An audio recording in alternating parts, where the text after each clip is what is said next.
Hey YouTubers, Marko with Marko Custom Models here again. Just wanted to show you my Ford Bronco that I'm working on. It's probably in early 70s is what the kit is sort of related to be with the chrome and the signal lights and everything. I'm turning mine into a 1966, which was the first year of the Ford Bronco. So for that I've had to make a couple of changes, and I also made a half roof on it instead of the full back on it like the kit comes. I used the full back to actually make this roof. This isn't a resin piece or anything like that, so I cut it down. I'm just going to rotate this around so I can show you before I tear it down, and you can see how I did here. So that's where the spare tire goes on the factory unit. I'm just going to spin this around. There you go. See all the sides.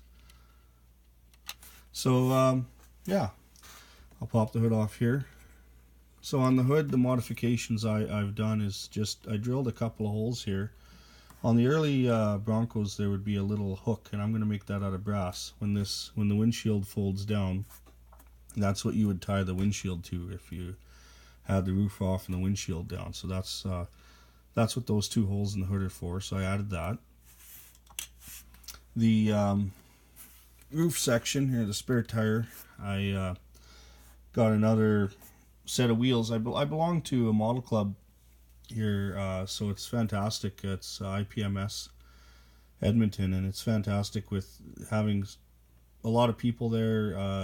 Guys buy this kit and they want to put custom wheels on, so I was able to obtain a set of wheels without having to buy a second kit just to get a spare tire, and that allowed me to drill it out and then take the back of it out so that I could drill it properly. And that was sort of nice, so I got a spare wheel, so that was a bonus to be able to get that. The roof on this, I like I said, I fabricated this up. This was the rear window section. The sides, I actually used a piece. You can see the joint line. I don't know if you can just see it, but in there I used the left and right lower piece of this roof here, glued it in here to make this piece wider, which allowed me still a window edge to glue a piece of plastic in there for the window. This hole here is set up that when the spare tire goes through, there'll be a pin that goes through, and then a wing nut on this side that'll a bolt. I haven't quite got that figured out just yet, but that'll hold the spare tire in place. The back wall on the Bronco, this is all the pictures I could find. This was the closest I could get to it. You can see all the seam lines are pretty smooth. There's no filler in this yet. This is just all done with plastic. This is that plastic magic I use. Glues the plastic together, welds it pretty much, and then you can just sculpt it from there. It's really nice to work with. At least I find it is. That's the roof section there. I left it like this so when I paint it, because it'll be hard when the angle in here is pretty drastic, and that's how it is on the real Bronco. If it has this roof, there's a divider wall in that. It'd be hard to get paint blown in there, especially on the cover, the front of this box wheel well, inner wheel well. So a lot of work on that I'll show you as well. So yeah, the body pop off here. I'll talk about the chassis a little bit. The chassis I built the way it comes out of the kit, other than I made it steel axle. So I drilled the rear ends and I put in the starting tubes and put a steel axle through them. I did that because the wheels on this kit are just held on with these tiny little pins, and they're pretty floppy around. It's just not, it doesn't sit right. So I wanted the wheels to, really stand straight and strong so that, it looks like a 4x4.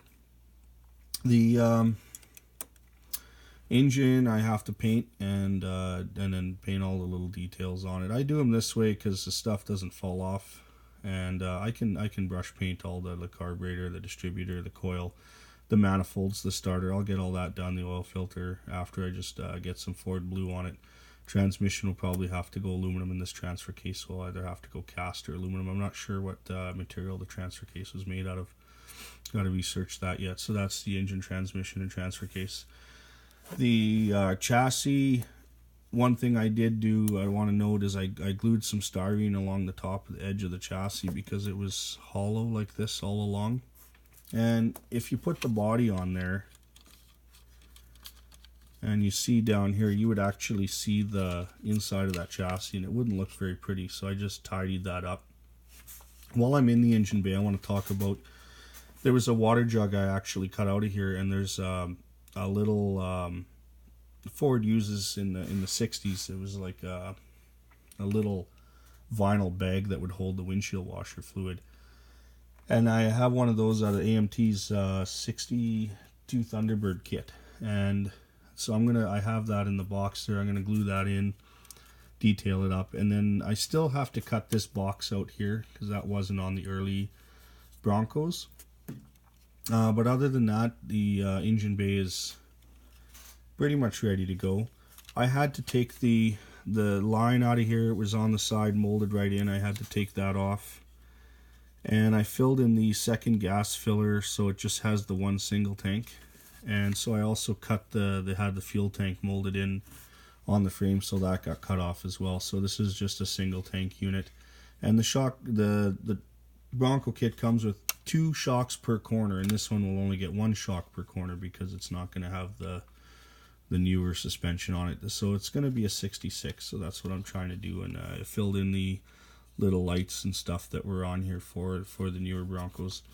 And then the interior, I had to I cut it, so this was all molded as one piece that would go in, as you know, if you build it with the full back, and this would all just be flat and carpet and everything. But I needed to make it look like a box floor, so I had to sort of correspond what was on the bottom here into the top, and look at a real Bronco, and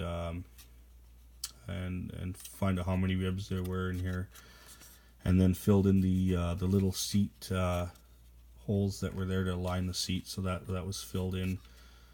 So a lot of work just in this section right here. And also when you put this together, this top edge is there's a gap there, and you won't see it. You can actually see it on the box top. If you look, it's right here. You'll actually see that edge, and it's not very pretty to look at if you don't have the top on it. So what I just wanted to do was I had to fill that in.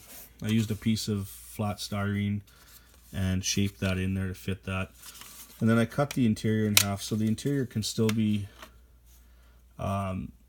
sprayed, painted, detailed, and the seats on it and everything. And then that will slide in from the bottom, even after I get the cab all done. This will get glued together. So once that's together, then you can still slide the interior in after you get that detailed. So it fits together quite well. It's a nice fitting kit. It's a really nice kit.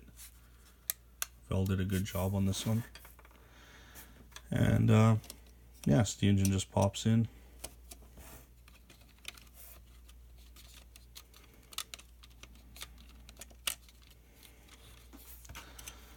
Okay, and then the hood and the spare tire. Oh. Doesn't want to really stay there. That's okay. You saw it in there before. I'll just put it in the box. So yeah, that's my going to be 66 Ford Bronco, and I want to paint it in sort of that pale yellow that they had back in the day. White wheels, white roof, no hubcaps, just real plain. And hoping to finish this one up for the contest that's coming up in a few months. So you can check that out. It'll be in Edmonton at the Aviation Museum at the hangar. So that'll be, I'll get the date and I can let you guys know.